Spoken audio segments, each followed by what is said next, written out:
Ndizamile, ndingamile, bunzimu bomi.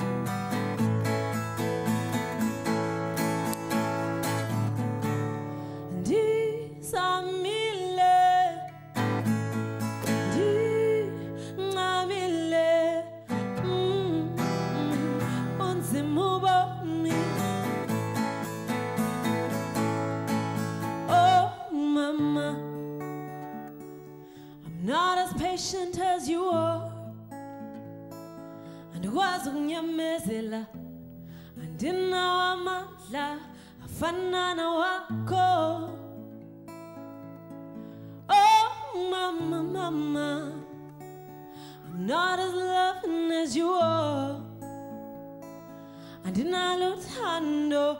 Oh, ulfanano lwakho kodwa ngehlule ma,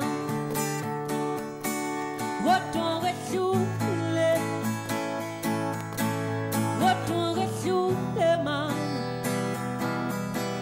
kodwa ngehlule, kodwa ngehlule. Right. As we celebrate Women's Day today, Women's Day today month, and our very own Berita is here to talk to us more about her music, and she's our special guest to celebrate South African women from all walks of life. We have come across many who are still at the beginning of the journey to the rest of their lives, like Berita, who's relatively new to a lot of people, following her 2013 debut album titled Conquering Spirit and a 2014 sophomore album titled Songs of Empowerment. The Zimbabwean-born musician has proven that she is here to make a mark that resembles her name, which is Latin for truthful. Now, here to tell us more about her journey in the music industry is Berita. Good morning. Welcome to Morning Live. Morning. So good to have you back. Thank you. Good to be back. Talk to us about this journey that you've taken of music. How far has it come? What stage are you at the moment?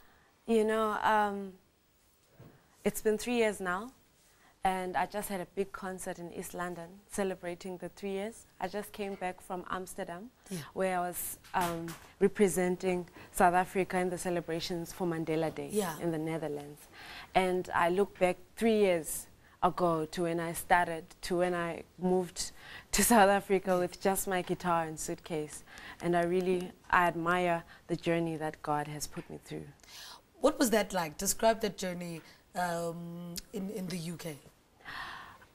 It was amazing. The Netherlands, actually. It was amazing. It was the first time that I was playing to a European crowd. And my music was well received. The song that I just played now, Kwehlule Mama, had the crowd going crazy. And to make, like, to empower me, it was just me and my guitar. And I do a lot of performances like that. And as a young woman, I feel free. I feel free on stage. I express myself, and I get to share who I am with not just South Africa, but with the rest of the world as well. What for you has been the best part of embarking on this musical journey? Growing. Growing. It's so humbling to look back and listen to my tapes when I first started, and just to see where I am now, and as well as I make more music, to see how I'm growing, and just to understand that this is bigger than me. It's bigger than anything that I could just do for myself. Talk to us about the growth. I mean, when you started out, I remember, you know, you started out in this industry, and, you know, you were relatively new, and we didn't know who Berita was. Yes. Talk to us about that journey and having grown and having evolved, and I've seen you evolve in the industry. You know, what makes it such a, you know, a perfect place for you right now? Have you found your niche? Are you, have you found your place in the market? Very much. I have. I mean, with my second album, I got the opportunity to collaborate with Oliver Mtukudzi and Yuma Sekela. And that is an Afro soul artist's dream. Just to spend time with these two amazing legends in studio, that showed me that I am going places, and I am going to take my music to the world. How has working with fellow women musicians shaped the musician that you are today? I've gotten a lot of support. I remember my first big break came from Thandiswa. She was doing her first show, I think when she had taken a year off and gone to the UK. When she came back, she was doing a show. I didn't know anything about the industry. I just somehow fumbled upon her manager's number. I was still managing myself at the time, and I called him, and he spoke to Thandiswa, and Thandiswa said yes, and I performed Thandolwethu there. And that was an amazing moment for me. And I think last year as well, there was a show that I was doing, and out of nowhere, the wonderful Simpiwe Dana just joins me on stage. And I've gotten such positive feedback from females.